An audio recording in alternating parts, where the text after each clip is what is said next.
Nunca imaginé que mi propia hija me empujaría tan violentamente en la mesa de Navidad que caería al suelo frente a toda la familia solo para que su suegro ocupara mi lugar. Lo que ella no sabía es que esa misma noche yo cambiaría su vida para siempre, y cuando despertara al día siguiente, 57 llamadas perdidas la esperarían. Porque a veces las consecuencias llegan cuando menos las esperas. Antes de continuar, suscríbete al canal, activa la campanita porque todos los días tenemos nuevas historias. Deja tu like y cuéntanos en los comentarios desde qué ciudad nos estás viendo. Me llamo Emilio Torres Mendoza, tengo 67 años y durante toda mi vida construí un imperio empresarial desde cero. Perdí a mi querida esposa Carmen hace 5 años y desde entonces mi hija Cristina se convirtió en lo más importante de mi mundo. Bueno, eso creía hasta la noche del 24 de diciembre de 2023. Esa tarde llegué a la casa de Cristina con el corazón lleno de ilusión. Había comprado regalos especiales para mis nietos Pablo y Sofía y llevaba una botella de vino de 1.300 euros que había guardado para una ocasión especial. La casa estaba decorada con luces doradas y el aroma a cordero asado llenaba el ambiente. Todo parecía perfecto para una noche familiar. ¡Abuelo Emilio!, gritaron los niños corriendo hacia mí. Pablo, de 16 años, ya me superaba en altura, mientras Sofía, de 14, aún se colgaba de mi cuello como cuando era pequeña. Sus abrazos sinceros fueron el único momento de felicidad genuina que viviría esa noche. Mateo, mi yerno, me saludó con una sonrisa forzada. Siempre había algo en sus ojos que me incomodaba, como si midiera cada palabra que yo decía. «Hola, don Emilio, qué bueno que llegaste temprano». Cristina apareció desde la cocina, pero su saludo fue distante, casi mecánico. «Hola, papá, deja el abrigo ahí». Noté algo extraño en el ambiente. Había una tensión que no lograba identificar.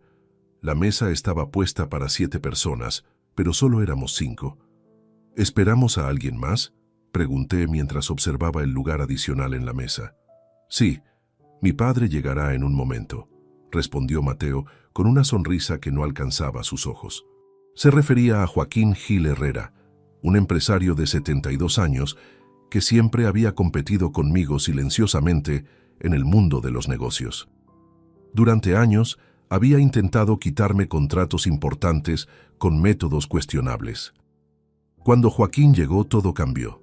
Cristina se transformó completamente, volviéndose servicial y atenta de una manera que jamás había visto conmigo. «Don Joaquín, qué gusto tenerlo aquí. Pase, pase». Me pareció extraño, pero decidí no darle importancia. Después de todo era Navidad y quería disfrutar con mi familia.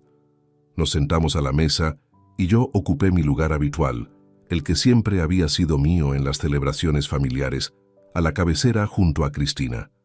Había ocupado ese lugar durante años, desde que Carmen murió y las cenas familiares se trasladaron a casa de mi hija. Pero cuando Joaquín se acercó, Cristina me miró con una expresión que nunca olvidaré. Fría, calculadora, despiadada. «Papá, necesito que te levantes de ahí». «¿Cómo?», pregunté confundido. «¿Por qué? ¿Ese lugar es para don Joaquín? ¿Es el invitado de honor?». Sentí como si me hubieran dado una bofetada. «Cristina, hija, siempre me he sentado aquí. Es mi lugar en esta familia». La tensión se podía cortar con un cuchillo. Mateo miraba hacia abajo incómodo. Los niños habían dejado de hablar. Joaquín permanecía de pie observando la escena con una mezcla de incomodidad y satisfacción perversa. «Papá, no hagas esto difícil. Muévete». «No entiendo, Cristina, ¿qué está pasando aquí?». Fue entonces cuando sucedió. Cristina se acercó a mí, puso sus manos en mis hombros y me empujó con tal fuerza que perdí el equilibrio. Mi cuerpo de 67 años no pudo resistir el impulso y caí pesadamente al suelo frente a toda la familia. El silencio que siguió fue ensordecedor. Los niños gritaron mi nombre. Mateo se llevó las manos a la cabeza. Joaquín permaneció inmóvil, pero en sus ojos vi algo que me heló la sangre. Satisfacción. Desde el suelo, adolorido y humillado, escuché las palabras que cambiarían todo para siempre. «Este lugar es de mi suegro. Fuera». En ese momento, mientras yacía en el suelo de baldosas frías, algo se rompió dentro de mí. No solo mi dignidad, sino algo mucho más profundo. La imagen que tenía de mi hija, el amor incondicional que sentía por ella, se desmoronó como un castillo de naipes. Los niños me ayudaron a levantarme, sus rostros llenos de confusión y dolor. ¿Estás bien, abuelo?, susurró Sofía con lágrimas en los ojos. Estoy bien, pequeña, mentí acariciando su cabello. Pero por dentro, una tormenta había comenzado a formarse. Cristina ya había tomado su lugar en la mesa como si nada hubiera pasado. Joaquín ocupó mi silla sin decir una palabra. Mateo sirvió la cena con movimientos nerviosos, evitando mi mirada. Me senté en una silla lateral como un invitado de segunda clase en lo que antes había sido mi propia familia. Durante toda la cena observé cómo Cristina se dirigía a Joaquín con un respeto que nunca me había mostrado. Observé cómo Mateo colgaba de cada palabra del hombre que ahora ocupaba mi lugar. Observé cómo mis nietos me miraban con tristeza, sin entender por qué su madre había humillado a su abuelo. Y mientras observaba, tomé una decisión que cambiaría nuestras vidas para siempre. La cena transcurrió en un ambiente denso que parecía espeso como el humo. Cada bocado me sabía a traición. Cada risa compartida entre Cristina y Joaquín me perforaba el alma como dagas afiladas. Mis nietos intentaban llenar el silencio con comentarios inocentes sobre sus estudios, pero incluso ellos percibían que algo fundamental había cambiado en nuestra dinámica familiar. Pablo sacó excelentes calificaciones este trimestre, comenté intentando recuperar algo de normalidad en medio del caos emocional que bullía en mi interior. «Ah, sí», respondió Cristina sin siquiera voltear a verme, concentrada completamente en cortar la carne que servía a Joaquín. «Don Joaquín, ¿le parece bien el punto del cordero?» Era como si me hubiera vuelto invisible. Durante 42 años había criado a esta mujer. Le había enseñado valores, principios, le había dado todo lo que tenía y más, y ahora me trataba como un extraño molesto en su propia mesa. Joaquín sonreía mientras degustaba el vino que yo había traído, el mismo que había costado 1.300 euros y guardado para esta ocasión especial. «Excelente elección, Cristina. Tu casa siempre ha tenido buen gusto». «¿Su casa?» Las palabras me golpearon como martillazos. Esa casa la había comprado yo con el sudor de décadas de trabajo.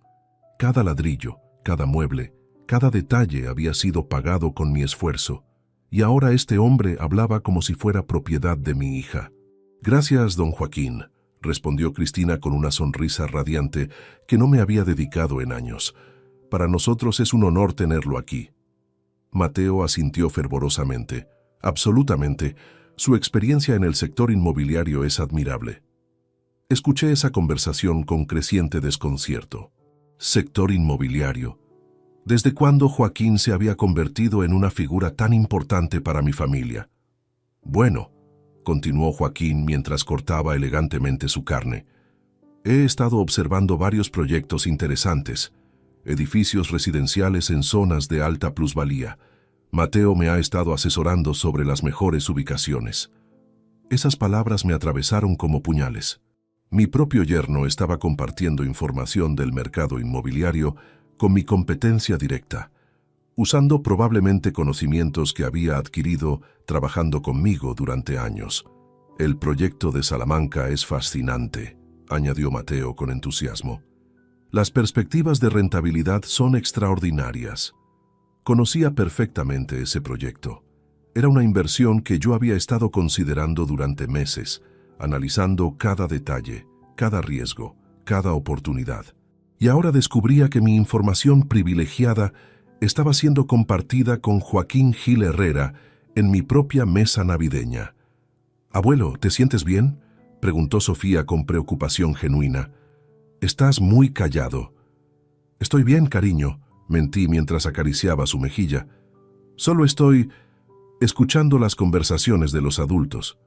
Pablo me miró con esos ojos adolescentes que ven más de lo que los adultos imaginan. «Abuelo, ¿por qué mamá te hizo sentarte ahí? Siempre te sientas en tu lugar de siempre». La pregunta inocente de mi nieto cortó el aire como un cuchillo. Toda la mesa se quedó en silencio. Cristina palideció visiblemente. Mateo tosió incómodo.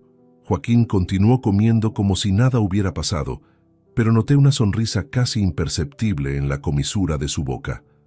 «Pablo, no hagas preguntas impertinentes», regañó Cristina con severidad inusual. «Los adultos pueden sentarse donde deseen». «Pero siempre has dicho que ese era el lugar especial del abuelo», insistió Sofía con la honestidad brutal de los niños. «Desde que murió la abuela Carmen, siempre se sienta ahí».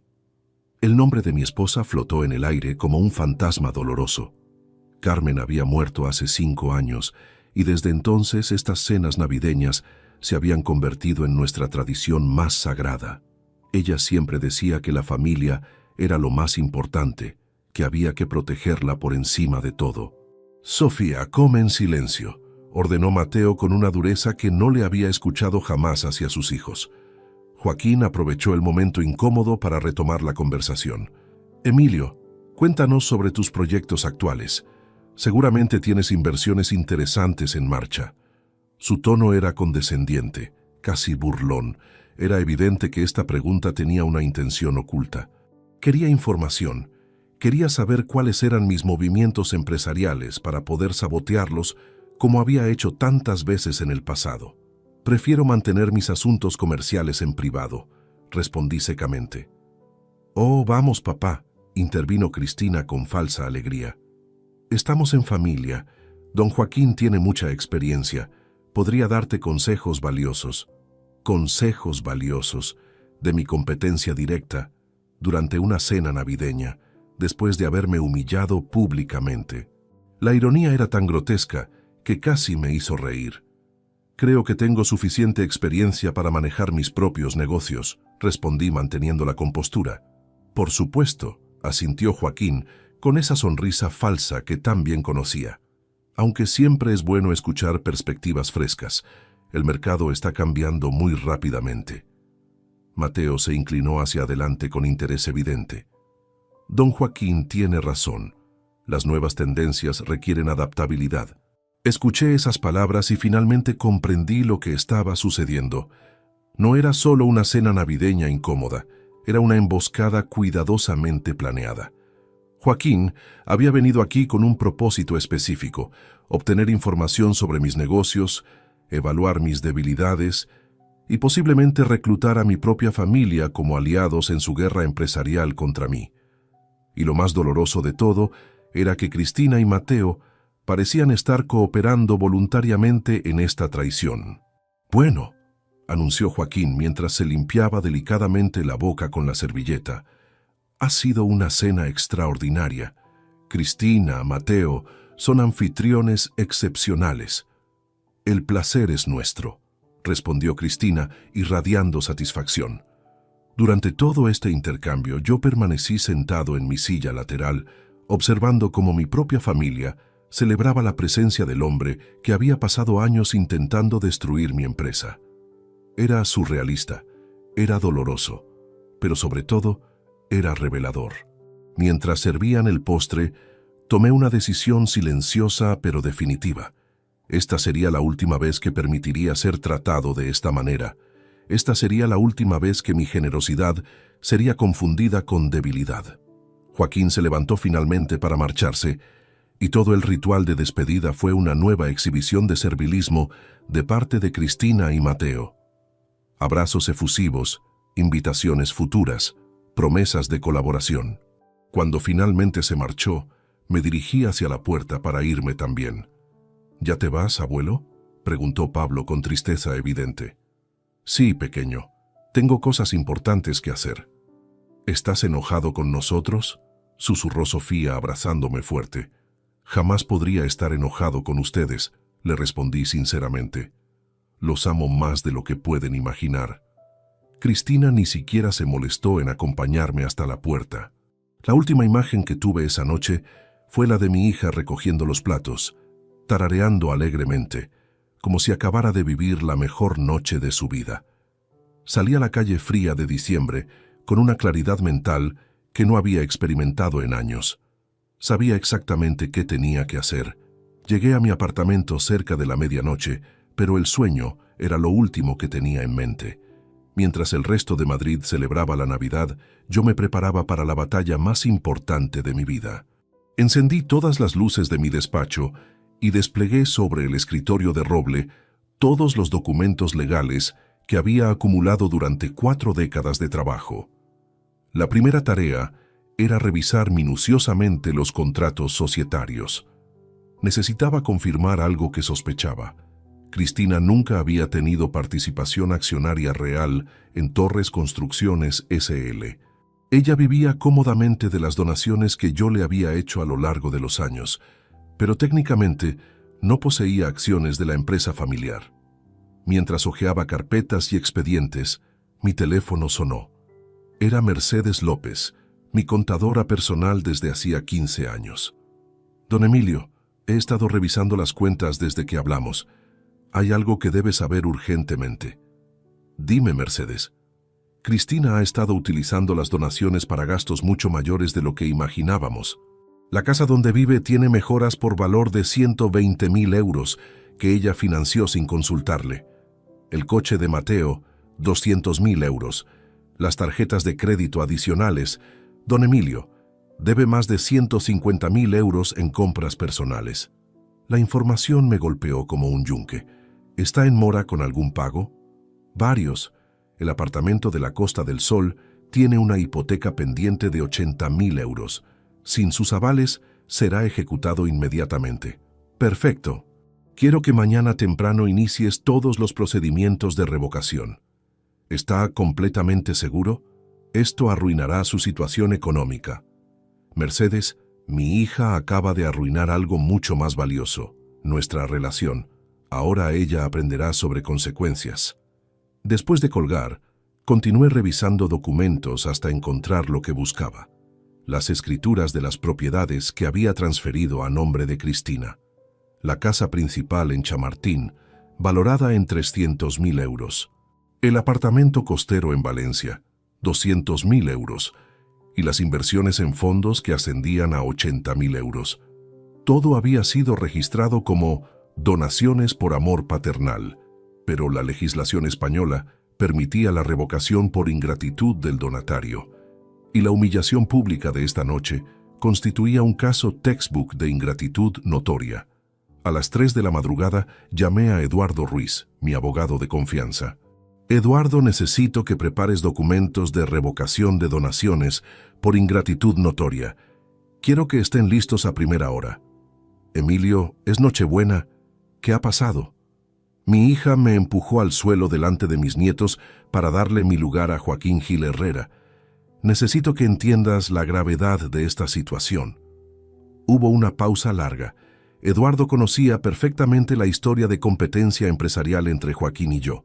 Emilio, ¿no crees que estás reaccionando demasiado intensamente? Eduardo, ¿tú le darías tu lugar en la mesa familiar a tu peor competencia comercial después de que tu hijo te humillara públicamente? Entiendo tu punto. Los documentos estarán listos a las 8 en punto. También necesito que canceles todos los avales bancarios que tengo firmados a nombre de Cristina. Hipotecas, créditos, tarjetas, todo. Eso significará que los pagos se ejecutarán inmediatamente contra ella. Lo sé perfectamente. Procede. A las 4 de la mañana revisé los estados financieros de los últimos 3 años. Lo que descubrí me llenó de una mezcla de ira y decepción que no había experimentado jamás. Cristina había estado desviando recursos hacia cuentas personales de maneras que, aunque técnicamente legales, eran éticamente reprobables. Había usado contactos de mi empresa para conseguir descuentos en proveedores. Había cobrado comisiones por recomendar servicios sin informármelo. Había utilizado el coche corporativo para viajes personales durante meses. Mi hija no solo me había faltado al respeto esta noche, había estado aprovechándose sistemáticamente de mi generosidad durante años, tratándome como un cajero automático emocional que existía únicamente para financiar su estilo de vida. A las 5 de la madrugada llamé a Joaquín directamente. Necesitaba entender exactamente qué había estado tramando. Joaquín, habla Emilio Torres. Su voz sonaba sorprendida pero complacida. Emilio, qué sorpresa. ¿Cómo estuvo el resto de la cena? Muy reveladora. Quiero que sepas que entiendo perfectamente lo que intentaste hacer esta noche. No sé de qué hablas. Claro que lo sabes. Llevas meses cortejando a mi yerno, ofreciéndole oportunidades comerciales, ganándote la confianza de mi hija, todo para obtener información privilegiada sobre mis proyectos. Joaquín rió con esa arrogancia que tanto detestaba. Emilio, tu paranoia siempre ha sido tu peor enemigo. Mi paranoia me ha mantenido en el negocio durante 40 años mientras tú has quebrado 3 empresas. Mira, Emilio, si tu familia prefiere hacer negocios conmigo en lugar de contigo, quizás deberías preguntarte por qué. Esas palabras me confirmaron lo que sospechaba. Joaquín había estado deliberadamente manipulando a Cristina y Mateo, probablemente prometiéndoles participación en proyectos lucrativos a cambio de información sobre mis operaciones. Joaquín, quiero que entiendas algo muy claramente. La guerra que acabas de declarar esta noche va a tener consecuencias que no puedes imaginar. ¿Me estás amenazando, Emilio? No te estoy amenazando, te estoy informando. Mañana vas a descubrir qué pasa cuando subestimas a alguien que ha sobrevivido en este negocio más tiempo que tú. Colgué el teléfono con una sonrisa fría. Joaquín había jugado sus cartas creyendo que había ganado la partida, pero se había olvidado de un detalle fundamental. Yo controlaba todas las fuentes de financiamiento de la vida cómoda de Cristina. A las 6 de la mañana, mientras preparaba café, recibí un mensaje de WhatsApp de Pablo. Abuelo, papá y mamá están discutiendo. Mamá dice que fuiste muy grosero con don Joaquín. ¿Estás bien? Le respondí. Estoy perfectamente, Pablo. A veces los adultos tienen que tomar decisiones difíciles para proteger lo que es importante. A las 7 de la mañana, llamé al Banco Santander, donde tenía la cuenta principal. Habla Emilio Torres Mendoza. Necesito cancelar inmediatamente todos los avales que tengo firmados a nombre de Cristina Torres Navarro. Señor Torres, eso significará que los créditos pendientes se ejecutarán automáticamente. Entiendo perfectamente las consecuencias. Proceda inmediatamente. Los documentos de cancelación estarán procesados antes de las 9 de la mañana. Repetí el mismo procedimiento con BBVA, CaixaBank y Banco Sabadell. En total, Cristina tenía créditos por valor de 400.000 euros respaldados por mis avales. Sin esas garantías, todos los bancos iniciarían procedimientos de recuperación inmediata. A las 8 de la mañana, Eduardo llegó a mi casa con todos los documentos preparados. Firmé cada papel con una determinación férrea que no había sentido en décadas. Emilio, una vez que firmes esto, no hay vuelta atrás. Eduardo, hace unas horas mi hija me empujó al suelo delante de mis nietos para complacer a mi peor enemigo comercial. ¿Tú crees que hay vuelta atrás? Firmé el último documento a las 8:30. A las 9 en punto, mientras Cristina probablemente desayunaba tranquilamente, creyendo que había tenido una noche exitosa, su mundo estaba a punto de colapsar completamente. La guerra había comenzado y yo tenía todas las armas. A las 9 de la mañana del 25 de diciembre, mientras las familias madrileñas disfrutaban de sus desayunos navideños, yo me encontraba en el despacho de Eduardo Ruiz, preparando la operación legal más importante de mi vida. Los documentos de revocación estaban perfectamente redactados, citando el artículo 648 del Código Civil Español como fundamento jurídico. Emilio, estos documentos son técnicamente impecables, confirmó Eduardo mientras revisaba cada página. La humillación pública que sufriste anoche constituye claramente una conducta no aceptada socialmente, según la jurisprudencia del Tribunal Supremo.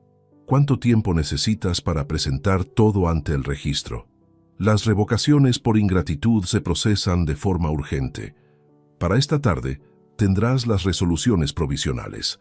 Mientras Eduardo organizaba los expedientes legales, yo activé la segunda fase de mi estrategia, la cancelación sistemática de todos los respaldos financieros que había proporcionado a Cristina durante años.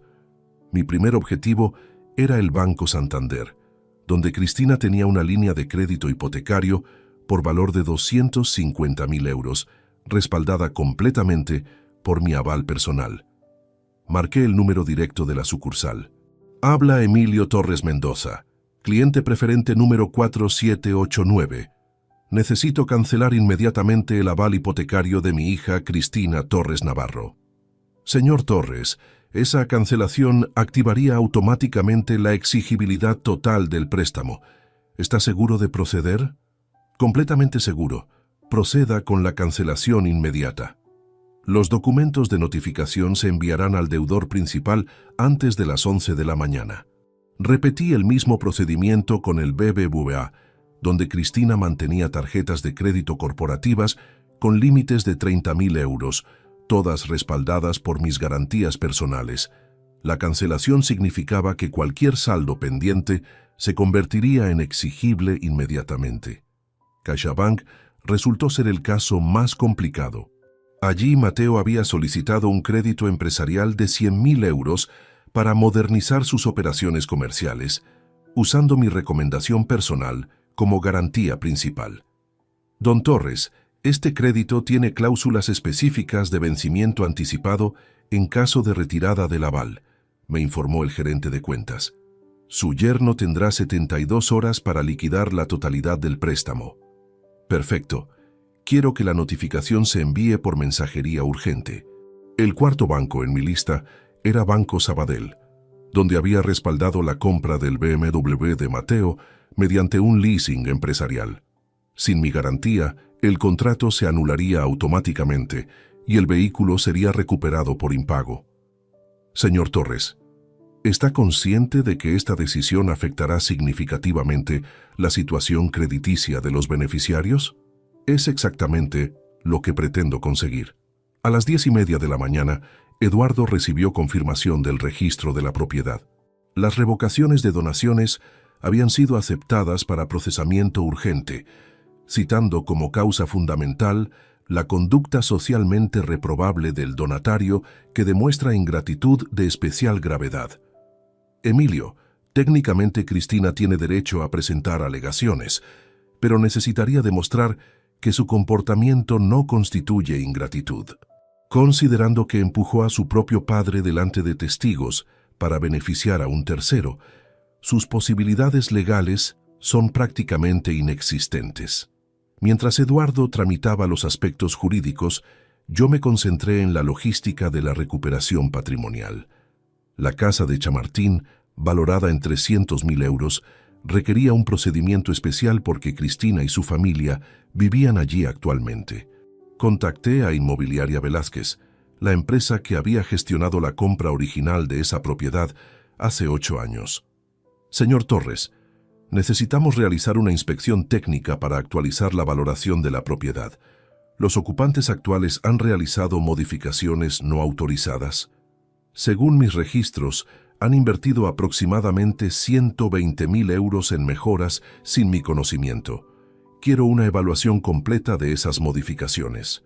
Programaremos la inspección para mañana por la mañana. ¿Tienen conocimiento los ocupantes de que la propiedad está siendo revaluada? Lo tendrán muy pronto. El apartamento de la Costa del Sol presentaba una situación aún más complicada. Cristina lo había utilizado como garantía adicional para obtener financiamiento privado, algo que descubrí al revisar minuciosamente todos los documentos registrales. Eduardo, mi hija hipotecó el apartamento de Valencia sin informarme. ¿Cómo es esto posible? Técnicamente, como propietaria registral, tenía derecho a hipotecarlo. Sin embargo, al revocar la donación original, esas hipotecas quedan sin respaldo legal. ¿Qué significa eso prácticamente? Que los acreedores hipotecarios pueden exigir la liquidación inmediata de las deudas, pero si Cristina no puede pagar, la propiedad revertirá a ti como propietario original. Esta información me proporcionó una satisfacción particular. Cristina no solo perdería el apartamento, sino que también quedaría responsable de las deudas contraídas contra esa propiedad. A las 11:15 de la mañana, mi teléfono comenzó a sonar insistentemente. Era un número que no tenía registrado, pero intuí quién podría ser. ¿Papá? La voz de Cristina sonaba alterada, casi histérica. Había comenzado a recibir las notificaciones bancarias. ¿Qué está pasando? ¿Por qué el banco me dice que tengo que pagar 250.000 euros inmediatamente? Buenos días, Cristina. Veo que ya estás recibiendo las comunicaciones. ¿Qué comunicaciones? ¿Qué has hecho? He cancelado todos los avales que respaldaban tu estilo de vida. A partir de ahora, tendrás que financiar tus gastos con tus propios recursos. Esto es una locura. No puedes hacer esto. Claro que puedo, y ya lo hice. Anoche me enseñaste lo que piensas de tu padre, y hoy yo te enseño las consecuencias de esa decisión. Papá, por favor, podemos hablar. Fue solo un malentendido. No fue un malentendido, Cristina. Fue una humillación deliberada y calculada. Y ahora vas a aprender sobre responsabilidad personal. Colgué el teléfono antes de que pudiera responder. 3 minutos después volvió a sonar, pero no contesté, ni a esa llamada, ni a las 46 que siguieron durante las próximas 2 horas. Eduardo terminó de organizar todos los expedientes legales y me entregó copias de cada documento. Emilio, desde el punto de vista jurídico, tu posición es sólida. Cristina puede intentar recurrir, pero la jurisprudencia española es clara. La ingratitud del donatario, especialmente cuando implica humillación pública del donante, constituye causa suficiente para la revocación. ¿Cuándo se harán efectivas las revocaciones? Las notificaciones oficiales se enviarán esta tarde. Cristina tendrá 72 horas para desalojar la propiedad de Chamartín y 30 días para formalizar la transferencia del apartamento costero. Mientras salía del despacho de Eduardo, me sentí más tranquilo de lo que había estado en meses. No se trataba de venganza, sino de justicia. Durante años había confundido generosidad con debilidad, y mi propia hija había interpretado mi amor paternal como obligación permanente de financiar su comodidad. La guerra había comenzado oficialmente, y yo tenía ventaja estratégica completa. A las 2 de la tarde del 25 de diciembre, mientras yo almorzaba tranquilamente en mi apartamento, Cristina vivía el peor día de su existencia. Su teléfono móvil no había parado de sonar desde las 11 de la mañana, recibiendo llamada tras llamada de entidades bancarias, notarías y despachos jurídicos. La primera notificación oficial llegó a las 2:15 de la tarde. Un mensajero de correos urgentes le entregó personalmente el documento de revocación de donaciones firmado por Eduardo Ruiz, con el sello oficial del Registro de la Propiedad de Madrid. Según me contó más tarde Pablo, Cristina abrió el sobre con manos temblorosas, creyendo que podría tratarse de algún error administrativo. Cuando leyó las primeras líneas del documento legal, se desplomó en el sofá de su salón con una palidez cadavérica. Resolución provisional de revocación de donaciones por ingratitud del donatario, comenzaba el texto oficial. En virtud del artículo 648 del Código Civil Español, y considerando la conducta socialmente reprobable demostrada por la donataria Cristina Torres Navarro hacia el donante Emilio Torres Mendoza durante la celebración navideña del 24 de diciembre de 2023, el documento detallaba meticulosamente cada propiedad que debía ser restituida. La casa de Chamartín, valorada en 300.000 euros, el apartamento costero de 200.000 euros y las inversiones financieras por valor de 80.000 euros. Pero lo que más la aterrorizaba no era la pérdida de propiedades, sino el párrafo final del documento. La donataria dispone de 72 horas para desalojar la vivienda ubicada en calle Serrano, número 43, bajo apercibimiento de desahucio ejecutivo. 72 horas, 3 días para encontrar un lugar donde vivir con su familia, empaque sus pertenencias de una década y abandonar la casa que consideraba suya. Mateo llegó del trabajo aproximadamente a las 3 de la tarde, encontrándose con una escena devastadora. Cristina lloraba histéricamente en el sofá, rodeada de documentos bancarios y notificaciones legales esparcidos por toda la mesa del comedor. «¿Qué está pasando aquí?», preguntó Mateo alarmado. Mi padre lo ha hecho realmente», sollozó Cristina mostrándole el documento de revocación. «Nos ha quitado todo, la casa, el apartamento, el dinero, todo». Mateo leyó el documento oficial 2 veces, antes de comprender completamente la magnitud de la catástrofe. No se trataba de una amenaza emocional de su suegro, sino de una acción legal perfectamente planificada y ejecutada con precisión quirúrgica. «Esto tiene que ser ilegal», murmuró Mateo mientras revisaba desesperadamente cada página. «No se puede quitar una casa a una familia así, sin más». «Es completamente legal», gimió Cristina. «Mi padre donó todo esto con condiciones implícitas de respeto familiar, y yo lo empujé delante de los niños». La realidad de lo que había hecho la noche anterior finalmente impactó en Cristina con toda su fuerza devastadora. No había sido solo un momento de mal genio o una descortesía familiar. Había sido un acto de ingratitud tan grave que justificaba legalmente la pérdida de todo su patrimonio. A las 4 de la tarde, Pablo y Sofía regresaron de casa de sus amigos navideños, encontrándose con una situación doméstica completamente surrealista. Su madre lloraba en el sofá, su padre caminaba nerviosamente por el salón hablando por teléfono con abogados, y la mesa estaba cubierta de papeles oficiales. «¿Qué pasa?», preguntó Pablo con la preocupación típica de un adolescente que intuye que su estabilidad familiar está en peligro. «Nada, hijo», mintió Mateo. «Solo problemas de adultos». «¿Tiene que ver con lo que pasó anoche con el abuelo?», insistió Sofía con esa perspicacia infantil que a menudo ve más claramente que los adultos. Cristina estalló en llanto renovado al escuchar la mención de su padre. «Le perdí todo respeto anoche y ahora él me ha quitado todo». Los niños se miraron entre sí con una comprensión silenciosa.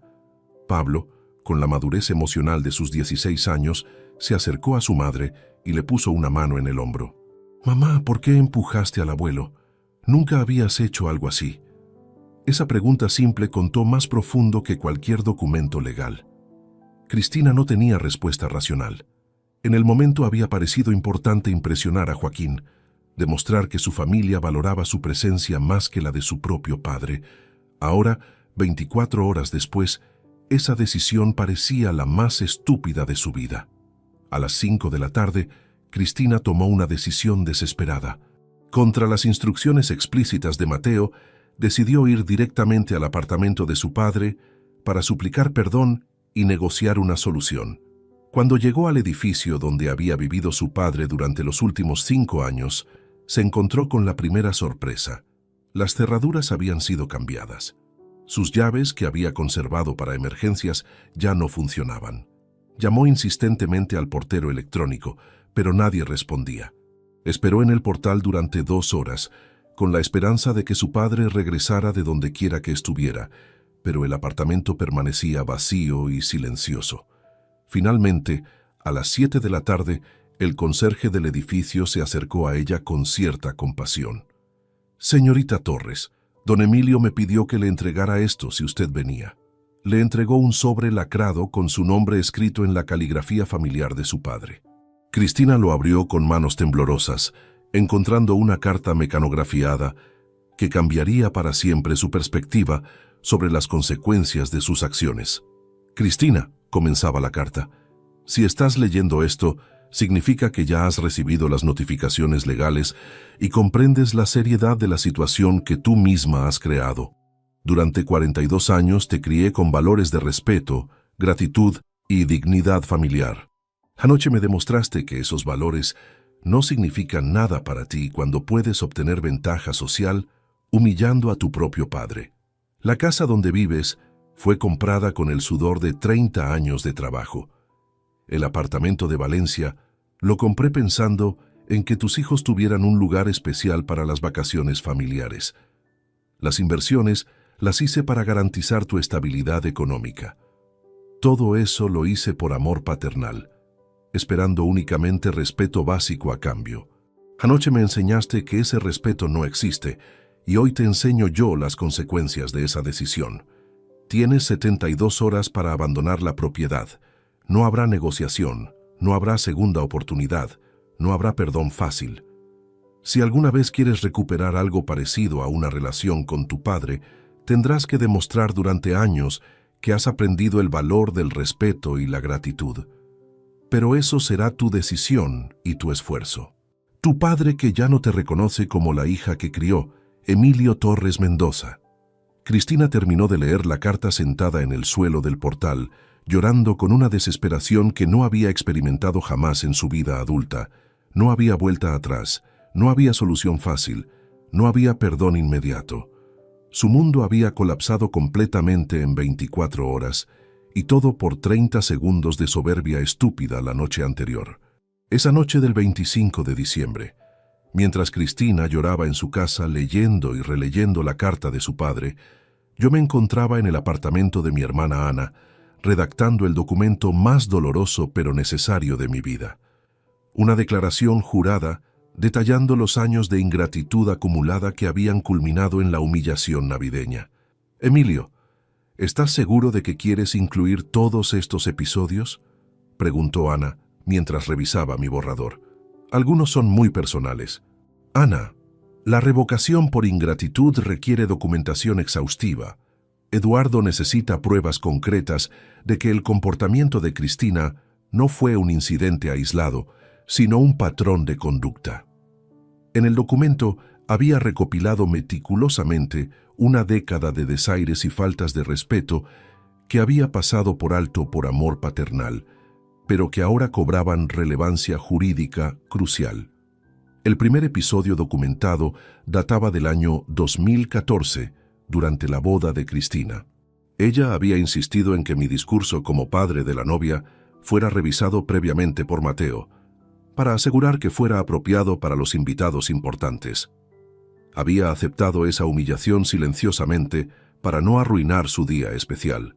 El segundo incidente ocurrió en 2017, cuando Cristina canceló la cena de cumpleaños que habíamos planificado para celebrar mis 60 años, porque Mateo había conseguido entradas para un evento empresarial que consideraba más beneficioso para sus contactos profesionales. Pasé mi cumpleaños solo, comiendo en un restaurante cerca de casa. El tercer episodio fue en 2019, durante el funeral de Carmen. Cristina llegó tarde a la ceremonia porque había tenido una reunión importante que no podía posponer. Mateo la acompañó en esa decisión, argumentando que los muertos no tienen prisa. Enterré a mi esposa de 40 años prácticamente solo, mientras mi única hija priorizaba compromisos comerciales. El cuarto caso documentado ocurrió el año pasado, durante la graduación de Pablo. Cristina me pidió que no asistiera a la ceremonia porque había invitado a clientes potenciales de Mateo, y mi presencia podría crear confusión sobre quién era realmente el jefe de la familia. Perdí la graduación de mi nieto para evitar incomodar a extraños. Cada uno de estos episodios individualmente podría haberse justificado como malentendidos o prioridades temporales, pero compilados cronológicamente, revelaban un patrón sistemático de relegación y menosprecio que había ido escalando progresivamente hacia la explosión de Nochebuena. ¿Sabes lo que más me duele, Ana?, le confesé mientras terminaba de redactar. No es la pérdida del dinero o las propiedades, es darme cuenta de que durante años he estado financiando mi propia humillación. ¿Cómo? Cada vez que Cristina me faltaba el respeto, yo respondía dándole más regalos, más dinero, más propiedades. Creía que estaba comprando su amor, pero en realidad estaba enseñándole que podía tratarme mal sin consecuencias. Ana asintió tristemente. Ella había presenciado muchos de estos episodios, pero nunca había querido interferir en la relación entre hermano e hija. Emilio, ¿no crees que Cristina puede cambiar? Al fin y al cabo es tu única hija. Puede cambiar, pero solo si entiende que sus acciones tienen consecuencias reales. Si yo cedo ahora, le enseño que basta con llorar un poco para que papá olvide todo y vuelva a rescatarla. A las 10 de la noche, mi teléfono sonó. Era Mateo, con una voz desesperada que jamás le había escuchado. Don Emilio, por favor, necesitamos hablar. Cristina no ha parado de llorar desde esta tarde. Los niños están asustados. Esto está destruyendo a toda la familia. Mateo, la familia se destruyó anoche cuando tu esposa me empujó al suelo para complacer a Joaquín Gil. Fue un error, don Emilio, un momento de mal juicio, pero no merece esta devastación total. Un momento de mal juicio. Mateo, ¿tú sabes cuántos negocios he perdido porque Joaquín Gil recibía información privilegiada sobre mis proyectos? ¿Tienes idea de cuánto dinero me ha costado su competencia desleal durante años? Hubo un silencio prolongado. Mateo sabía perfectamente que había estado compartiendo información empresarial con Joaquín, probablemente a cambio de promesas de colaboración futura. Don Emilio, podemos solucionar todo esto. Puedo romper cualquier relación comercial con don Joaquín. Cristina puede pedirle perdón públicamente. Podemos... Mateo, ¿tú crees que esto se soluciona con disculpas? ¿Sabes lo que vi en los ojos de mis nietos anoche? Vergüenza. Vergüenza de ver a su madre comportarse como una salvaje con su abuelo. Los niños lo superarán. Los niños aprenderán que en esta familia faltar el respeto a los mayores no tiene consecuencias. ¿Es esa la lección que quieres enseñarles? Mateo no tenía respuesta para eso. Después de un largo silencio, hizo una pregunta que reveló la verdadera dimensión del problema económico que enfrentaban. Don Emilio, ¿hay alguna forma de negociar al menos un plazo más largo para desalojar la casa? 3 días es imposible. No tenemos dónde ir. Mateo, durante 10 años he pagado esa casa. Los servicios, las mejoras, todo. Ustedes nunca han contribuido con 1 euro. ¿Por qué debería preocuparme ahora por sus problemas de alojamiento? Porque somos familia, don Emilio. Anoche aprendí que no somos familia. Somos un donante y unos beneficiarios ingratos, y esa relación acaba de terminar. Colgué el teléfono y lo apagué. No iba a recibir más llamadas suplicantes esa noche. Ana me sirvió una copa de brandy, y nos sentamos en silencio durante largo rato, contemplando las luces navideñas que brillaban desde las ventanas de otros apartamentos, donde presumiblemente otras familias vivían la armonía que yo había perdido para siempre. ¿Sabes qué es lo más irónico, Ana?, comenté finalmente. Durante años tuve miedo de que Cristina me abandonara si no la complacía en todo. Resulta que ya me había abandonado emocionalmente hace mucho tiempo. Solo estaba esperando a que yo me diera cuenta. ¿Y ahora qué vas a hacer? Ahora voy a aprender a vivir sin la carga emocional de intentar comprar el amor de alguien que no sabe valorarlo. Esa noche dormí mejor de lo que había dormido en años. No había sonidos de teléfono, no había crisis familiares que resolver, no había demandas económicas que satisfacer. Por primera vez en décadas, era completamente libre. La mañana del 26 de diciembre amaneció gris y lluviosa, reflejando perfectamente el estado anímico de Cristina mientras buscaba desesperadamente alternativas legales para revertir la catástrofe que había desencadenado. Mateo había contactado al bufete jurídico más prestigioso de Madrid, García Mendoza y Asociados, especialistas en derecho civil y revocación de donaciones. La reunión tuvo lugar a las 10 de la mañana en las elegantes oficinas de Serrano. Luis García Mendoza, socio fundador con 30 años de experiencia, revisó meticulosamente todos los documentos que Cristina y Mateo habían llevado. Las escrituras de donación originales, las notificaciones de revocación y la declaración jurada de Emilio detallando los episodios de ingratitud acumulados. Señora Torres, comenzó García Mendoza con tono profesional pero desalentador, debo serle completamente honesta sobre sus perspectivas legales. La revocación por ingratitud que su padre ha iniciado está fundamentada sólidamente en la jurisprudencia española. Pero tiene que haber algo que podamos hacer, suplicó Cristina con lágrimas en los ojos. Fue solo un momento de tensión familiar. No puede perder todo por eso. Señora, he revisado la declaración jurada de su padre. No se trata de un incidente aislado, sino de un patrón documentado de conductas irrespetuosas que culminaron en la agresión física del 24 de diciembre. García Mendoza desplegó sobre la mesa una copia del artículo 648 del Código Civil, marcado con destacador amarillo. La legislación española es muy clara. El donante puede revocar por ingratitud cuando el donatario comete actos que revelan desagradecimiento, olvido o desprecio de los beneficios recibidos, especialmente si constituyen conductas socialmente reprobables. ¿Pero empujar a mi padre realmente constituye conducta socialmente reprobable?, preguntó Mateo con una esperanza desesperada. Señor Navarro, agredir físicamente a un hombre de 67 años Para beneficiar a un tercero, especialmente delante de menores de edad, constituye claramente una conducta no aceptable según los estándares sociales. Cualquier tribunal español lo consideraría así. Cristina se desplomó en su silla. La realidad legal era tan implacable como la emocional. No hay ninguna defensa posible, insistió Mateo. Teóricamente podrían alegar que la donación fue realizada bajo coerción emocional, pero necesitarían probar que don Emilio la presionó para aceptar las propiedades. Considerando que fueron regalos voluntarios realizados durante una década, esa defensa sería prácticamente imposible. García Mendoza cerró el expediente con un gesto definitivo. Mi consejo profesional es que acepten la situación y se concentren en minimizar los daños económicos adicionales. Intentar litigar contra una revocación tan bien documentada solo resultaría en costos legales adicionales sin posibilidades reales de éxito. Mientras Cristina y Mateo se enfrentaban a la realidad jurídica, Joaquín Gil Herrera había decidido tomar cartas en el asunto desde una perspectiva completamente diferente.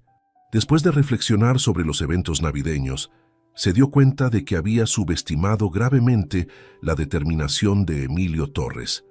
A las 11 de la mañana, Joaquín llamó directamente a Emilio. Emilio, creo que necesitamos hablar hombre a hombre. No tengo nada que hablar contigo, Joaquín. Mira, reconozco que quizás mi presencia en la cena navideña causó tensiones familiares no intencionadas. No pretendía crear conflictos entre tú y Cristina. Emilio rió con amargura. ¿Tensiones no intencionadas? Joaquín, has estado cortejando a mi yerno durante meses, obteniendo información privilegiada sobre mis proyectos y manipulando a mi familia para que me faltaran el respeto. ¿Y ahora me dices que no era intencional? Los negocios son negocios, Emilio, pero esto ya trascendió lo profesional. Has destruido económicamente a tu propia hija. Mi hija se destruyó económicamente a sí misma cuando decidió empujarme al suelo para complacerte. Emilio, sé realista. Cristina y Mateo van a quedar en bancarrota. Tus nietos van a sufrir las consecuencias. ¿Realmente quieres eso? Mis nietos van a aprender una lección valiosa sobre las consecuencias de faltar el respeto a la familia. Es la mejor educación que pueden recibir. Joaquín cambió su estrategia, adoptando un tono más directo y amenazante. Mira, Emilio, quizás podamos llegar a algún acuerdo comercial. Yo tengo contratos que podrían beneficiar a Cristina y Mateo, ayudarlos a recuperarse económicamente. ¿A cambio de qué? A cambio de que consideres revertir las revocaciones. Podríamos estructurar una sociedad donde todos ganemos. Joaquín, ¿tú realmente crees que voy a hacer negocios con el hombre que manipuló a mi familia para humillarme públicamente? Piénsalo, Emilio. Seríamos socios en lugar de competidores. Podríamos dominar el mercado inmobiliario madrileño. Ya domino mi sector sin necesidad de alianzas con serpientes. La conversación se cortó abruptamente. Joaquín se había dado cuenta de que Emilio no era susceptible a chantajes emocionales ni negociaciones comerciales. Había quemado todos los puentes posibles la noche de Nochebuena. Mientras tanto, en la casa de Chamartín que pronto tendrían que abandonar, Cristina y Mateo se enfrentaban a la logística práctica de su nueva realidad. Con solo 48 horas restantes para el desalojo, necesitaban encontrar alojamiento temporal y decidir qué pertenencias podrían llevarse. ¿Dónde vamos a ir?, preguntó Sofía con la inocencia de sus 14 años. A un apartamento más pequeño, respondió Mateo evasivamente. Solo temporalmente. Pablo, más maduro a los 16 años, había estado observando silenciosamente la crisis familiar. Su pregunta fue directa y devastadora. ¿Por qué no le pides perdón al abuelo, mamá? Ya es demasiado tarde para eso, Pablo. ¿Por qué es demasiado tarde? El abuelo siempre ha sido bueno con nosotros. Si le explicas que fue un error... Pablo, no entiendes. Esto ya no se trata solo de disculpas. Tu abuelo ha tomado decisiones legales que no se pueden revertir fácilmente. Pero él te ama, mamá. Siempre ha dicho que tú eres lo más importante de su vida. Esas palabras atravesaron el corazón de Cristina como dagas. Pablo tenía razón. Durante décadas Emilio había repetido esa frase exacta. Ella era lo más importante de su vida, hasta que ella misma se encargó de destruir esa verdad fundamental. Esa tarde, mientras empacaba fotografías familiares de 4 décadas, Cristina encontró una imagen que la dejó paralizada. Ella, con 5 años, montada en los hombros de su padre durante unas vacaciones en Santander. Emilio sonreía con ese orgullo paternal absoluto que ella recordaba de su infancia. En ese momento comprendió completamente la magnitud de lo que había perdido. No se trataba solo de propiedades o dinero. Había perdido al hombre que la había amado incondicionalmente durante 42 años, y lo había perdido por 30 segundos de soberbia estúpida. La guerra había comenzado, pero ya era evidente quién tenía todas las armas y quién había perdido todo antes de que la batalla empezara realmente. El 27 de diciembre por la mañana, mientras la fecha límite del desalojo se aproximaba inexorablemente, Cristina tomó la decisión más desesperada de toda su vida: utilizar a Pablo y Sofía como intermediarios emocionales para ablandar el corazón de su abuelo. Era una estrategia que reconocía como moralmente cuestionable, pero la desesperación había nubladado completamente su juicio ético. «Niños, necesito que me ayuden con algo muy importante», les dijo mientras desayunaban en la cocina de la casa que pronto tendrían que abandonar. «Vuestro abuelo está muy enfadado conmigo, pero creo que si vosotros le habláis, tal vez podamos solucionar todo este malentendido». Pablo, con la perspicacia de sus 16 años, inmediatamente detectó la manipulación emocional que su madre intentaba ejercer. «Mamá, ¿quieres que nosotros le pidamos al abuelo que te perdone? Solo quiero que le expliquéis que toda la familia os necesita unidos, que los nietos no pueden perder a su abuelo por problemas de adultos». Sofía, más inocente pero igualmente intuitiva, hizo la pregunta que atravesó el corazón de Cristina como una daga. «¿Por qué no vas tú a pedirle perdón directamente, mamá?» Porque a veces los adultos son muy orgullosos, cariño, pero vosotros sois sus nietos favoritos. Él siempre os escucha». Mateo intervino con una incomodidad evidente. No aprobaba completamente la estrategia de su esposa, pero la desesperación económica lo había llevado a aceptar cualquier posibilidad de solución. «Niños, solo queremos que sepáis que vuestro abuelo es muy importante para todos nosotros. Si queréis visitarlo para mantener la relación familiar, nosotros lo apoyamos».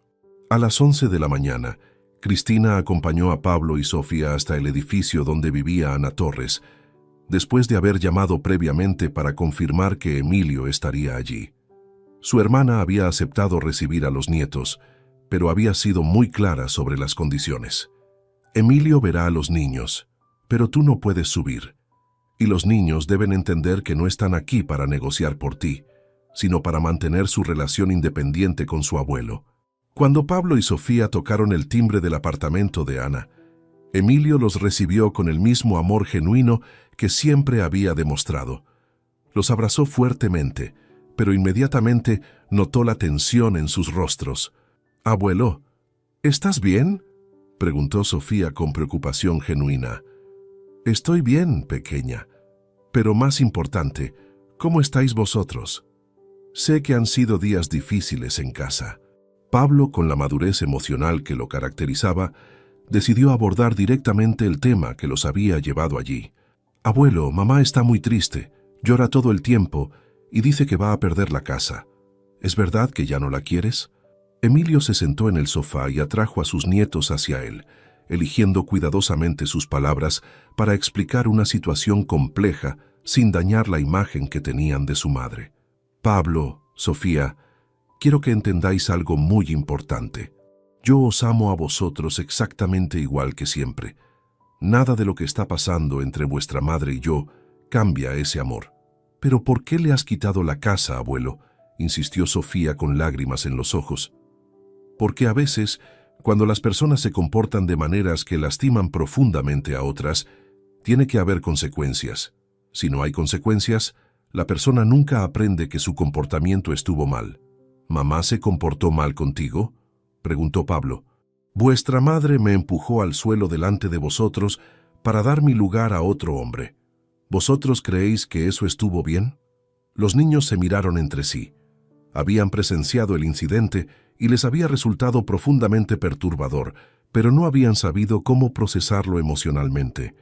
No, abuelo, no estuvo bien, admitió Pablo. Nos dio mucha vergüenza ver eso. Exactamente. Y si yo actúo como si no hubiera pasado nada, ¿qué lección aprende vuestra madre? ¿Qué lección aprendéis vosotros sobre cómo se debe tratar a la familia? Sofía abrazó más fuerte a su abuelo. Pero no puedes perdonarla. Mamá dice que fue solo un error. Sofía, el perdón es algo muy importante, pero el perdón verdadero solo es posible cuando la persona que cometió el error demuestra que ha aprendido realmente. No basta con decir perdón y esperar que todo vuelva a ser como antes. Ana, que había estado escuchando desde la cocina, se acercó con una bandeja de chocolate caliente y galletas caseras. Su presencia ayudó a relajar la tensión de la conversación. «Niños, vuestro abuelo quiere que sepáis algo importante», intervino Ana. «Vosotros siempre tendréis un lugar en su vida. Podéis visitarlo aquí los miércoles por la tarde y los domingos por la mañana. Pero estas visitas son sobre la relación entre abuelo y nietos, no sobre los problemas entre adultos». «¿Qué significa eso?», preguntó Sofía. «Significa que cuando vengáis aquí, hablaremos de vuestros estudios, vuestros amigos, vuestros sueños, vuestros problemas personales, pero no hablaremos de vuestra madre ni de los conflictos familiares. Eso es asunto de adultos». Pablo entendió inmediatamente la sabiduría de esta propuesta. ¿Podemos seguir siendo tus nietos aunque mamá y tú no se hablen? Podéis, y vais a seguir siendo mis nietos para siempre. Nada puede cambiar eso. Pero tenéis que entender que vuestra madre necesita aprender sobre responsabilidad y consecuencias, y ese aprendizaje no depende de vosotros, depende solo de ella. Sofía hizo una pregunta que demostró su comprensión intuitiva de la situación. ¿Y si mamá aprende y se disculpa de verdad? Si vuestra madre demuestra durante mucho tiempo que ha aprendido realmente el valor del respeto familiar, tal vez en el futuro podamos hablar. Pero eso será su decisión y su esfuerzo, no vuestro trabajo. La conversación continuó durante 2 horas, estableciendo claramente los límites de la nueva relación. Los nietos mantendrían contacto regular con su abuelo, pero como individuos independientes, no como mensajeros o negociadores de su madre. Cuando Pablo y Sofía regresaron a casa, llevaban una comprensión mucho más madura de la situación familiar. Cristina los esperaba ansiosa en la puerta. «¿Qué os ha dicho? ¿Va a perdonarme?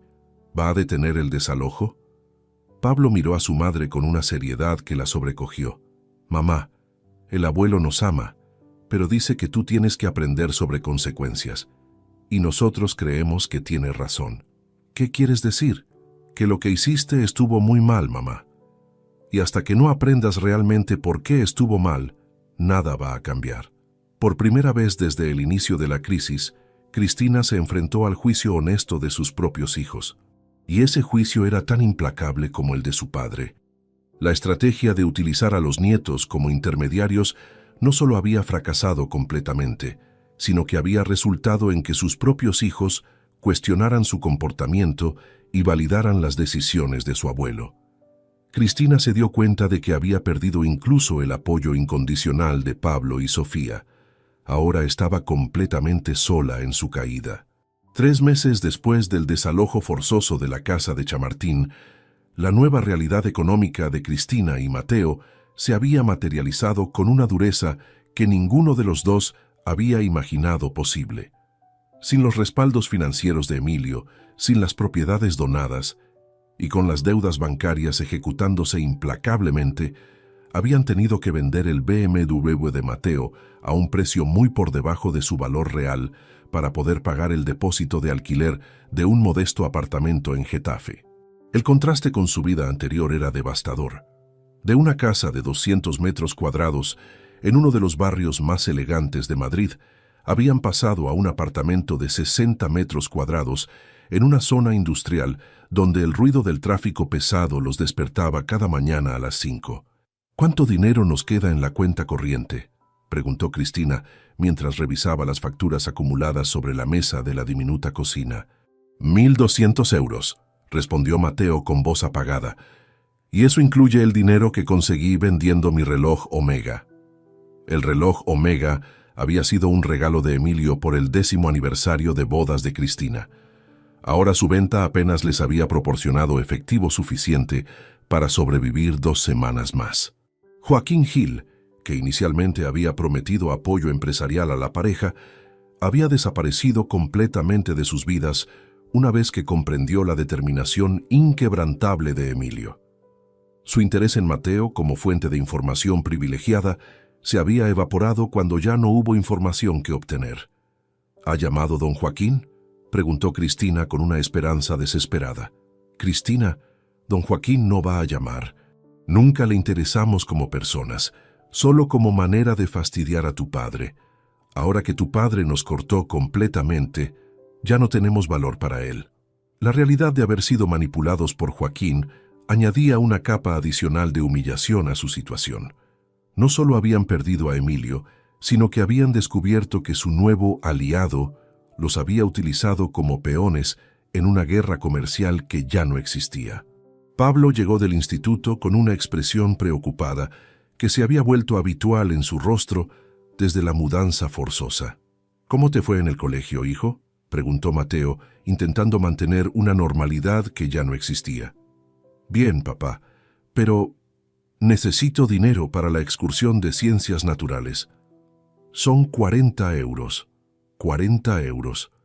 Una cantidad que antes de la crisis habría sido insignificante, ahora representaba casi 3 días de comida para toda la familia. Pablo, este mes va a ser difícil. Veremos si para el próximo mes... No pasa nada, papá, no es importante. Pero sí era importante. Pablo había comenzado a mentir a sus compañeros sobre su nueva dirección, inventando excusas para no invitarlos a casa, sintiéndose avergonzado por el drástico cambio en las circunstancias familiares.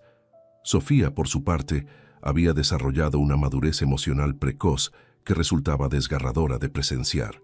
A los 14 años, había asumido responsabilidades domésticas que antes correspondían a su madre, ayudando con la limpieza, la cocina y consolando a Cristina durante sus crisis de llanto nocturnas. «Mamá, ¿por qué no buscas trabajo?», preguntó Sofía una tarde mientras plegaban la ropa lavada en la diminuta lavandería del edificio. «Cariño, hace 15 años que no trabajo. No sé si alguien me contrataría. ¿Pero no estudiaste algo en la universidad?» «Estudié administración de empresas, pero eso fue hace mucho tiempo. Todo ha cambiado». Sofía miró a su madre con esos ojos adolescentes que ven las cosas con claridad brutal. «Mamá, creo que deberías intentarlo. Papá está trabajando doble turno en la empresa de su primo, pero no es suficiente». Mateo efectivamente había tenido que aceptar un empleo en la pequeña empresa de construcción de su primo Raúl, ganando 1.300 euros mensuales por jornadas de 10 horas diarias. Era menos de la mitad de lo que ganaba cuando trabajaba indirectamente para Emilio, y el trabajo físico lo estaba agotando de maneras que el trabajo de oficina nunca había hecho. Mientras tanto, cada miércoles por la tarde y cada domingo por la mañana, Pablo y Sofía visitaban religiosamente a su abuelo en casa de Ana Torres. Estas visitas se habían convertido en los únicos momentos de estabilidad emocional en sus vidas, oasis de normalidad en medio del caos familiar. «¿Cómo está vuestra madre?», les preguntaba Emilio sin falta durante cada visita, aunque había establecido claramente que no discutirían los detalles de la crisis familiar. «Está triste, abuelo», respondía Sofía con cuidado de no violar las reglas establecidas. «¿Y vosotros? ¿Estáis bien en la escuela, con vuestros amigos?» «Sí, abuelo. Tía Ana nos ayuda con las tareas cuando venimos». Ana había asumido un rol casi maternal con sus sobrinos nietos, proporcionándoles la estabilidad que faltaba en casa. Les compraba ropa cuando la necesitaban, les daba dinero para gastos escolares y sobre todo les ofrecía un espacio donde podían ser simplemente niños sin preocuparse por los problemas económicos de los adultos. «Abuelo», preguntó Pablo durante una de estas visitas, «¿crees que mamá va a encontrar trabajo?» «Pablo, Vuestra madre es una mujer inteligente. Si se lo propone, estoy seguro de que puede encontrar trabajo y aprender a sostenerse por sí misma. ¿Pero tú no la vas a ayudar? Pablo, ayudar a alguien que no ha aprendido a valorar la ayuda no es realmente ayudar. Es crear dependencia. Vuestra madre necesita descubrir su propia fuerza. ¿Y si no puede? Puede. Solo tiene que decidir que quiere hacerlo. Estas conversaciones, aparentemente simples, estaban educando a Pablo y Sofía sobre conceptos de responsabilidad personal, consecuencias y dignidad que sus padres nunca les habían enseñado explícitamente. Una tarde de abril, mientras Cristina buscaba ofertas de empleo en Internet en la biblioteca pública municipal, recibió una llamada que cambiaría su perspectiva sobre el trabajo y la independencia económica. Cristina Torres, habla Carmen Vega de Recursos Humanos de Mercadona. Hemos recibido su solicitud para el puesto de administrativa de sucursal. ¿Podría venir a una entrevista mañana a las 10? Por primera vez en 4 meses, Cristina sintió una chispa de esperanza real. No se trataba del trabajo ejecutivo que había imaginado, sino de un puesto básico de 800 euros mensuales en una cadena de supermercados. Pero representaba la posibilidad de comenzar a reconstruir su vida con dignidad propia. Esa noche, mientras preparaba la ropa que se pondría para la entrevista, Cristina se miró en el espejo del diminuto baño de su apartamento de alquiler. La mujer que le devolvía la mirada había envejecido visiblemente durante estos meses de crisis. Tenía ojeras permanentes, arrugas nuevas alrededor de los ojos y una expresión de cansancio que no había tenido jamás durante sus años de vida privilegiada. Pero por primera vez desde la noche de Navidad, no se veía como una víctima.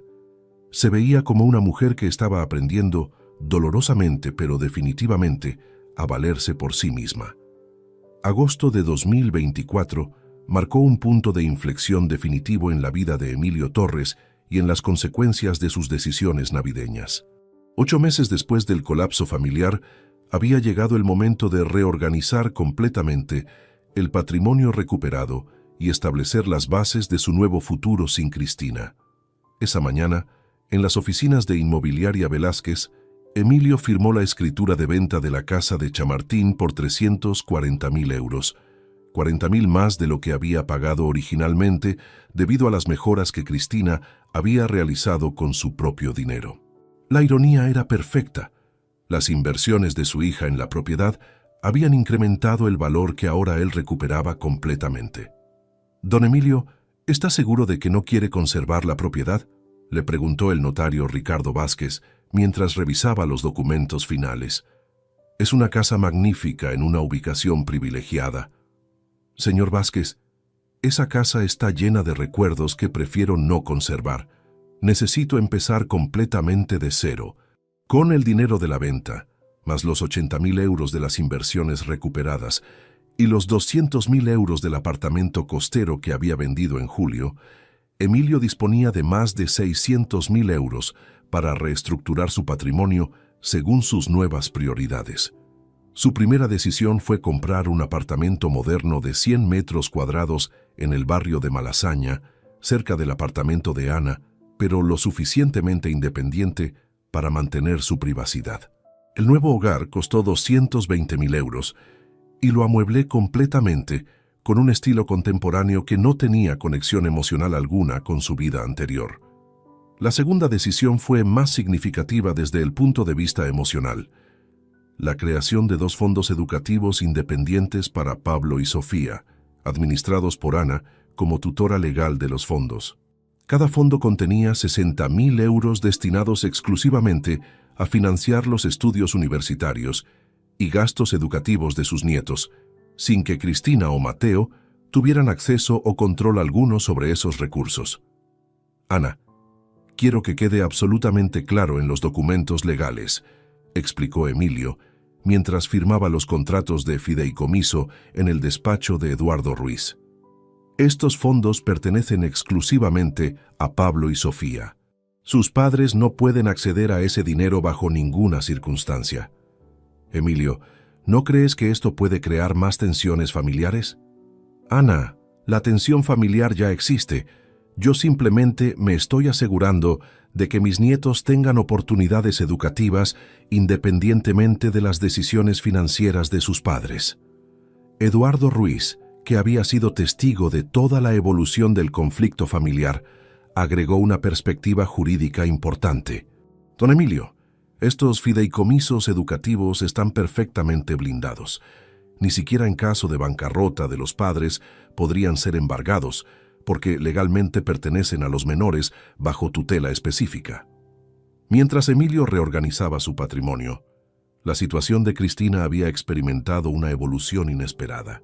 Después de 6 meses trabajando en Mercadona como administrativa, había demostrado una competencia profesional que la había llevado a ser promovida a supervisora de turno, incrementando su salario a 1.100 euros mensuales.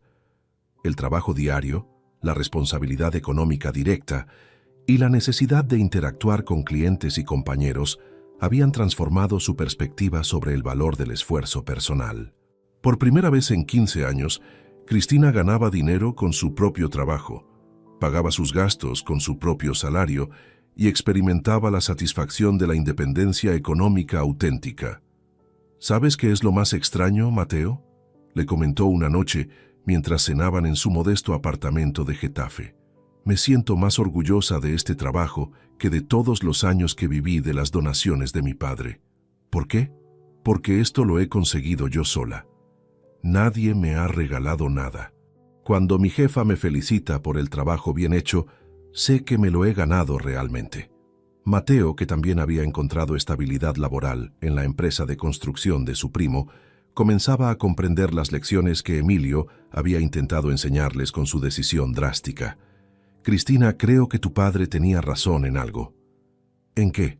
Nos habíamos acostumbrado demasiado a que él solucionara todos nuestros problemas. Nunca aprendimos a valorar realmente su generosidad porque nunca tuvimos que vivir sin ella. Esa conversación marcó un momento de madurez emocional para ambos.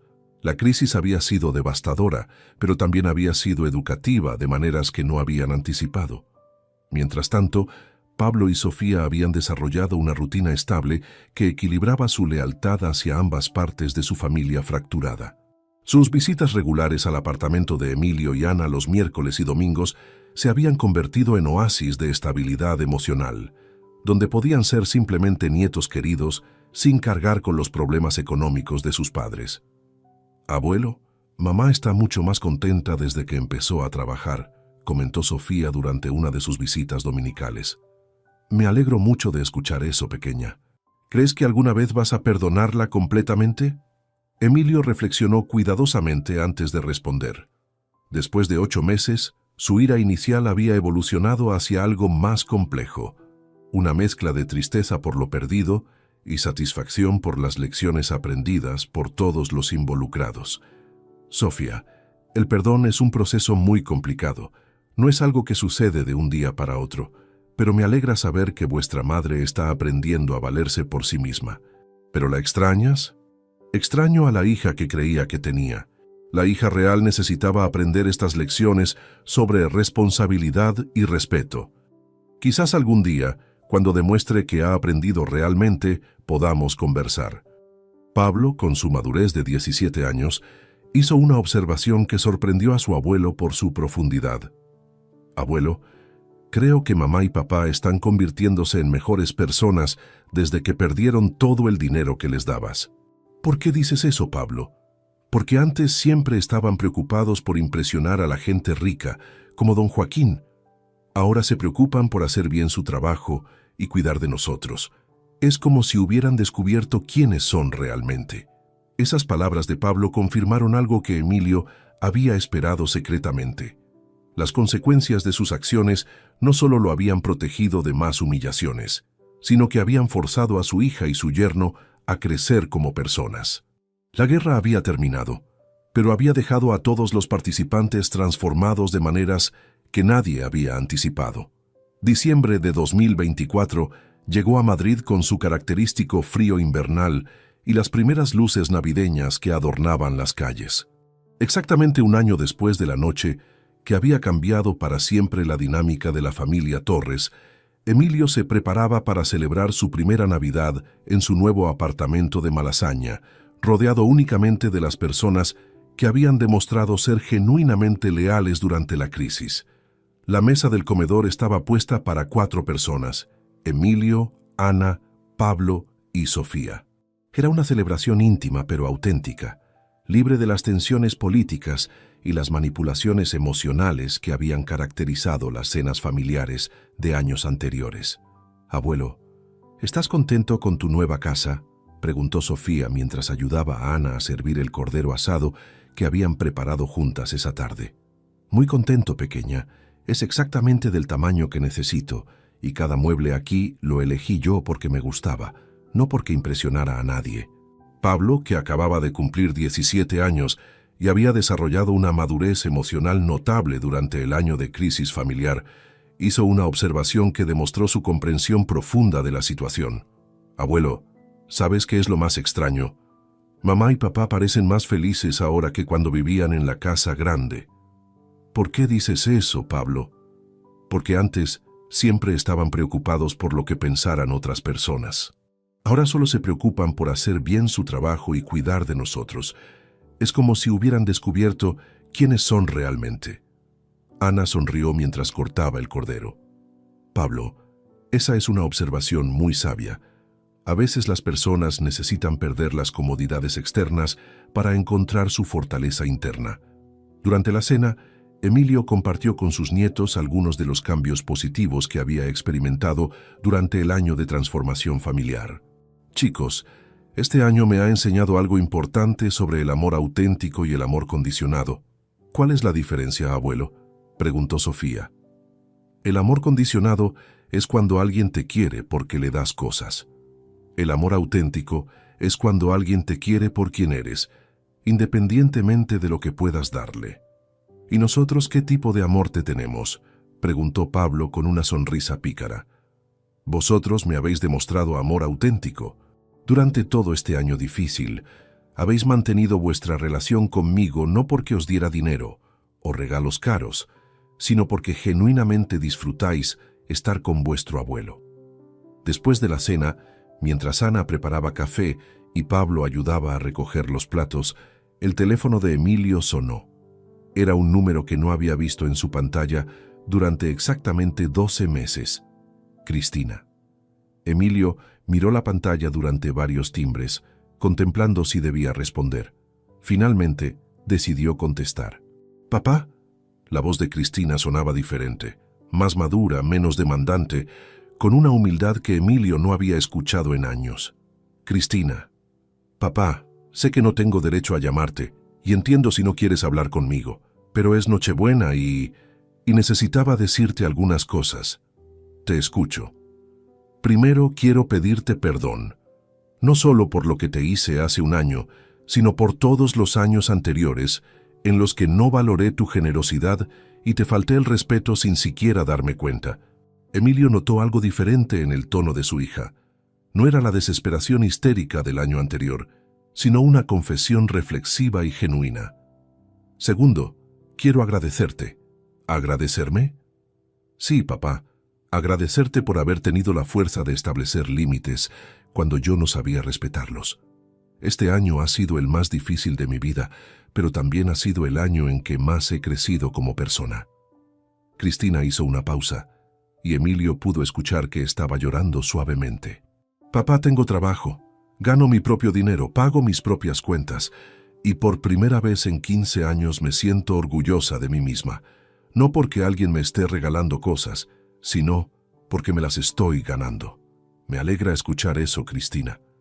Papá, no te llamo para pedirte que reviertas las consecuencias de mis acciones. Entiendo que eso no es negociable. Te llamo para decirte que finalmente entiendo por qué hiciste lo que hiciste». «¿Y por qué lo hice?». «Porque me amabas lo suficiente como para enseñarme lecciones que nadie más se atrevía a enseñarme. Porque preferiste que me odiara temporalmente antes que permitir que siguiera siendo una persona ingrata e irresponsable para siempre». Esas palabras impactaron profundamente a Emilio. Era exactamente la comprensión que había esperado ver en su hija, pero no había estado seguro de si alguna vez llegaría. «Cristina, ¿Esto significa que has aprendido realmente las lecciones? Papá, he aprendido que el respeto no se pide, se gana. He aprendido que la dignidad viene del trabajo honesto, no de las donaciones familiares. Y he aprendido que el amor auténtico incluye la disposición a establecer límites cuando es necesario. Ana, Pablo y Sofía habían estado escuchando discretamente la conversación, y sus rostros reflejaban una mezcla de esperanza y cautela. Papá, no te pido que volvamos a ser como antes. Entiendo que eso es imposible después de lo que hice, pero te pido que consideres la posibilidad de que, algún día, tal vez en el futuro, podamos construir una relación nueva basada en el respeto mutuo y la responsabilidad personal. Emilio reflexionó durante largo rato antes de responder. 1 año de distancia le había permitido procesar su dolor inicial y evaluar objetivamente los cambios que había observado en Cristina a través de los comentarios de Pablo y Sofía. Cristina, estoy dispuesto a considerar esa posibilidad, pero tiene que ser un proceso gradual, construido sobre acciones consistentes, no sobre promesas emocionales. Lo entiendo completamente, papá. Podríamos empezar con conversaciones telefónicas ocasionales. Si esas conversaciones demuestran que realmente has cambiado, tal vez podamos progresar hacia encuentros breves en lugares neutrales. ¿De verdad estarías dispuesto a intentarlo? Cristina, siempre has sido mi hija. El amor paternal nunca desapareció. Lo que desapareció fue mi disposición a permitir que fueras irresponsable sin consecuencias.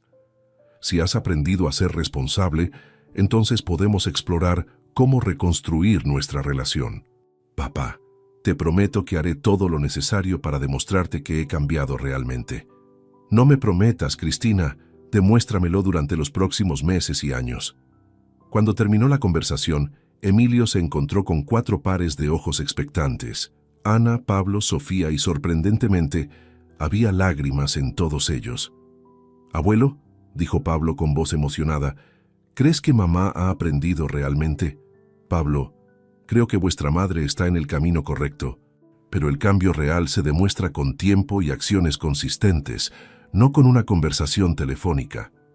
«¿Pero hay esperanza?», preguntó Sofía. «Siempre hay esperanza, pequeña, pero es una esperanza construida sobre bases sólidas, respeto, responsabilidad y crecimiento personal genuino». Ana abrazó a su hermano. «Emilio, estoy orgullosa de ti. Has manejado esta situación con una sabiduría que pocos padres tendrían». Esa noche, mientras contemplaba las luces navideñas de Madrid desde la ventana de su nuevo apartamento, Emilio reflexionó sobre la transformación que había experimentado toda su familia durante el año más difícil de sus vidas. Había perdido la ilusión de tener una hija perfecta, pero había ganado la posibilidad de tener una hija auténtica. Los nietos habían aprendido lecciones sobre dignidad y responsabilidad que los fortalecerían durante toda su vida. Y él mismo había descubierto que el amor verdadero a veces requiere la valentía de permitir que las personas sufran las consecuencias de sus acciones. La guerra había terminado, y todos habían sido transformados por ella de maneras que nunca habrían imaginado posibles. Si te gustó esta historia, dale like al video, suscríbete al canal y comparte tus impresiones en los comentarios. Para escuchar la próxima historia, haz clic en la caja de la izquierda. Gracias por vernos.